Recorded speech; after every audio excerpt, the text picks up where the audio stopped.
paddle and just click the paddle. Whoosh. Hey guys, welcome back to another episode of 060. Today's episode, I'm swapping the plugs on my N54. So the plugs that are in this engine, which used to be in that engine over there, have been in the car for over 12 months. They've done, I think, about 15,000 Ks. I'm completely out of whack. I've got too many speedos to keep track of. But they've definitely done their due time as an iridium plug in a car that's making way more power than it's supposed to. They are two-step coulter plugs, and in light of this recent AFR issue where I'm getting unbalanced AFRs, I'm really looking forward to see what the plugs look like. Now, I do know when I put the plugs into this engine, plug number 4 was a bit darker than the others, and I think that's because that was the cylinder that lost compression. I'm keen to see what they look like. Plugs are a great indicator of what's really going on in the engine, and it's probably more accurate than O2 sensors in some cases. I know it's what drag racers use. They will check plugs when they're doing the racing just to make sure that the plug coloration matches the AFRs and that sort of stuff that they're reading. Anyway, let's get them out. Keen to see what they look like, and definitely due for some brand newies. I have got some brand new two-step coulter plugs. We actually stock these on the 060.com website. So if you're in Australia, yeah, I've got one-step and two-step coulter plugs in stock. We buy them direct from NGK, Australia. Yeah, let's crack on and see what they look like. I've already taken the covers off. You guys know how to do that. So I'll time-lapse getting the rest of them out.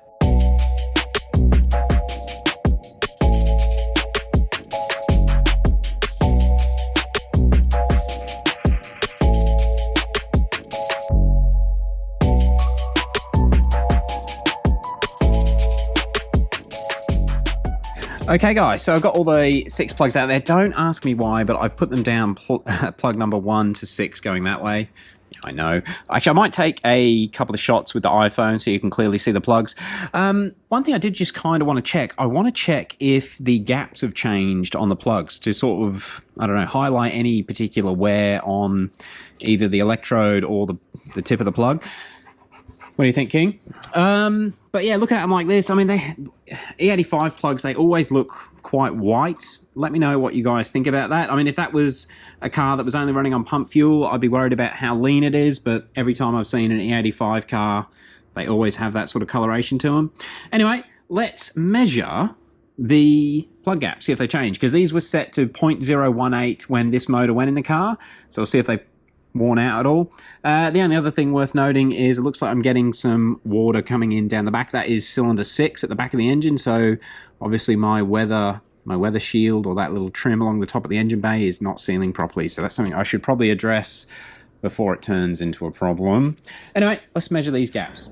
Alright, let's check these plug gaps. So when they went in the car, they were gapped to 0.018 of an inch, which is 0.457 mil. For you people that speak metric. But what I should do is also have ready the next size up, which is, well, you know what? We've got 0.1, 0.18 and 0.1. We'll have the 3 sizes out. So that's the original. Swap those around. That's 0.19 and that's 0.020. So plug number 1, 0.18 feels a bit loose. 0.19 just goes in. 0.2 goes in as well. Shit. Hang on. We got this right. You can tell my feeler gauge is older than I am. Well, do we go to the next size up? Alright, let's go to the next size up. Guess who didn't plan this video very well. Okay, so we've got 0.18, 0.20 and 0.25. We'll see how much they've opened up. Yeah, that is the next size up. Quality feeler gauge. Okay, 0.25 won't go in plug 1, but 0.020 does. Okay, so the gaps have opened up. This could also be having an impact on my timing corrections. God, too many levers here. Okay. Plug number 2, 0.18. Feels pretty tight. 0.020 won't go in. Okay, so plug number 2 hasn't opened up as plug number 1, as much as plug 1. Plug 3, 0.18 feels pretty tight. 020 will not go on plug number 3. So cylinder 1's the worst one at the moment. Cylinder 4, now cylinder 4 is the one that's always been the problem cylinder. Okay, so 018 goes easy, 020, and not quite 025, but even 020 feels loose on cylinder 4. Cylinder 5, 018 is pretty loose. 020 will go on just, but it's pretty tight. And cylinder 6, oh God, there's my ex-girlfriend, that one's loose. 020 is loose, and will 025 go in? No, but feels really loose. Cylinder 6 feels like the worst cylinder, to be honest. So they've all opened up apart from 2 and 3. So 1, 3, 5, and 6 have all had their plug gap extend. I mean, these plugs are supposed to last for ages. I guess if I was on a super tight budget, I'd probably get away with just closing the gaps down and they would perform better.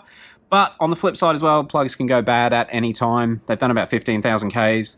Let's just get the new ones in and not mess around. So, I'll get a new one out and show you the difference.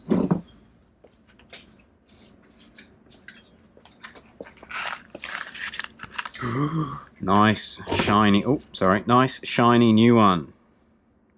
And I have already gapped the new ones down to 0.018. Guys, let's get them smashed in. We're going to take it for a drive. And by smashed, I mean carefully threaded in with lubricant so they don't seize in the holes.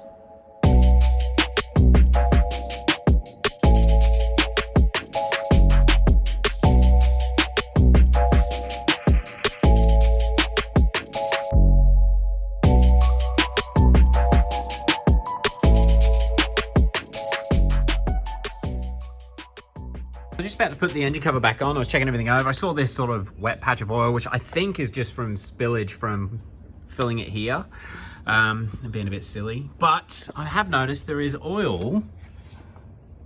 I don't know if I'm going to... There. Hopefully the camera's picking it up. Now that's running along the bottom of the head. And I've traced it up all the way. Because I've done the oil filter housing and the oil cooler housing gaskets when I put the engine in. But under here, and you can sort of see it's wet down there, that was all cleaned. So the bloody thermostat gasket is leaking. I have got spare one, so maybe it'll be a video on that tomorrow. I hate oil leaks, and I thought this engine was pretty good. That hasn't actually made it down to the bottom of the engine yet, so it is still pretty fresh. It's not too bad, but we'll get that sorted before rolls. Anyway, let's get the cover back on, take it for a bit of a drive.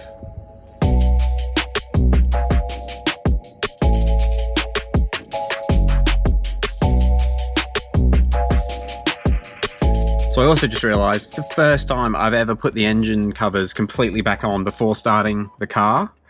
So you guys can watch if I mess up. Oh, no misfires. Woo! Is the JB4 going to load for us? It's slow. There it is. Cool. Got air fuel ratios. Alright, I'm going to get out on the road and you guys will see me once we start giving a bit of stick, and we'll try and do some logs and see if the timing's even cleaner. So out in the car, got a little bit of temperature in it, and I've actually just added some fuel. So we're running E67 in the tank at the moment, and I thought I'd show you the process that I go through when I'm doing logs for JSR, my tuner. First thing I will do is reset octane in MHD, just so that the car can adapt the timing to the current fuel that's in the car. And I'll always try and run the car, if I'm trying to be quick, around that E65 mark. So as long as we've got that much ethanol in, that's what we're going to shoot for when we're tuning the car. Well, when JSR is tuning the car. There's no point doing logs on crappy fuel, obviously. So get the fuel in that you want to tune it to, reset octane adaptations, and I'll go and do a couple of like test pulls, and then we'll start logging. So basically gentle on the throttle, because you don't want to shock the engine or cause any timing corrections that aren't needed. So gently wind the power on in third for 2 or 3 pulls, and then we'll do the actual full power logs for the tune. Yeah, I'm still watching my AFRs. I'm still running richer on bank 2 than I am on bank 1. I've got index 12 injectors, and it's been over 12 months since I've watched AFR 1 and 2 at idle, and under power they move together. It's just at idle. So maybe one of my port injectors are leaking. Something to worry about down the track. I'm not too stressed about a little deviation like that. So yeah, all right, let's head out and find a decent place to do these logs.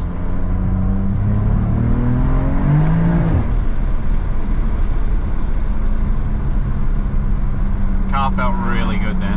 That was only second gear though.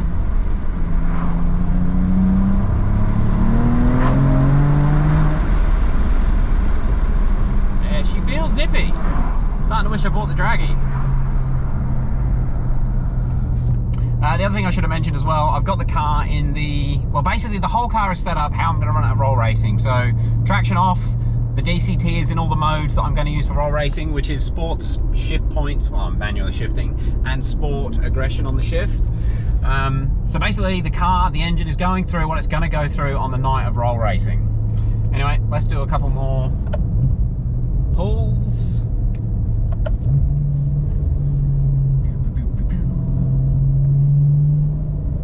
I'm gonna put the shift into this one so we can learn like what happens when it shifts and adapt around that. But I'm not full throttle. Yeah, so that's like 85, 90% throttle. I'm not through the stepper. Okay. Time to do the proper full power wide open throttle logs. Let's go. All right, so we'll start the log and wind it on.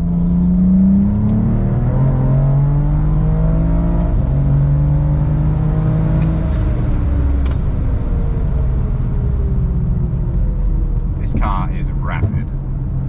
Considering this is like base map territory, it's friggin' insane. Woo! Stop the log. So just heading home. It's about a 20-minute drive to get back home. Unfortunately, I forgot to film the second two logs. Well, I ended up getting the camera was filming when I thought it wasn't. Genius, I know. But I will put a link to two of the logs down below if you want to check it out and see how this car's running on the base map. AFRs are still doing weird stuff at low load. I haven't actually mentioned this to JSR properly. These are just, I think this is his second revision, I think. So I don't know. We'll see. I will keep you guys updated in case there's something that can be sorted in the tune to fix those AFRs, but I'm fairly confident it's a hardware issue. The car feels the fastest it's ever felt. But that could just be that it's snapping through the shifts instead of changing gear like a ZF6 does. Yeah, anyway, we'll end it off there. I think tomorrow is Friday. I'm running out of time. But I do want to give this a oil change, and we're going to fix that oil leak on the thermostat housing, I think, tomorrow. And then it'll just be a matter of packing it up, ready to go to roll racing on Saturday. Everyone needs to start praying that the weather's going to be good, but I'm looking forward to giving this a run. This car feels like I'm going to be able to launch it a lot faster at rolls than I did with the 6AT.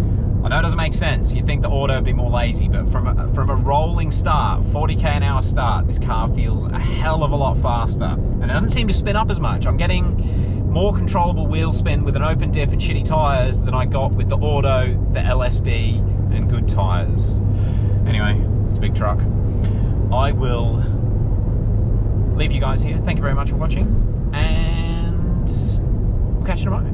Peace. Car feels good.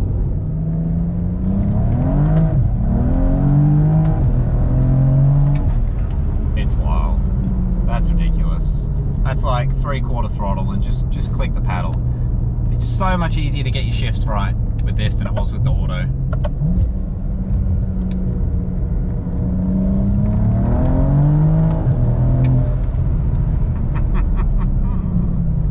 It feels good.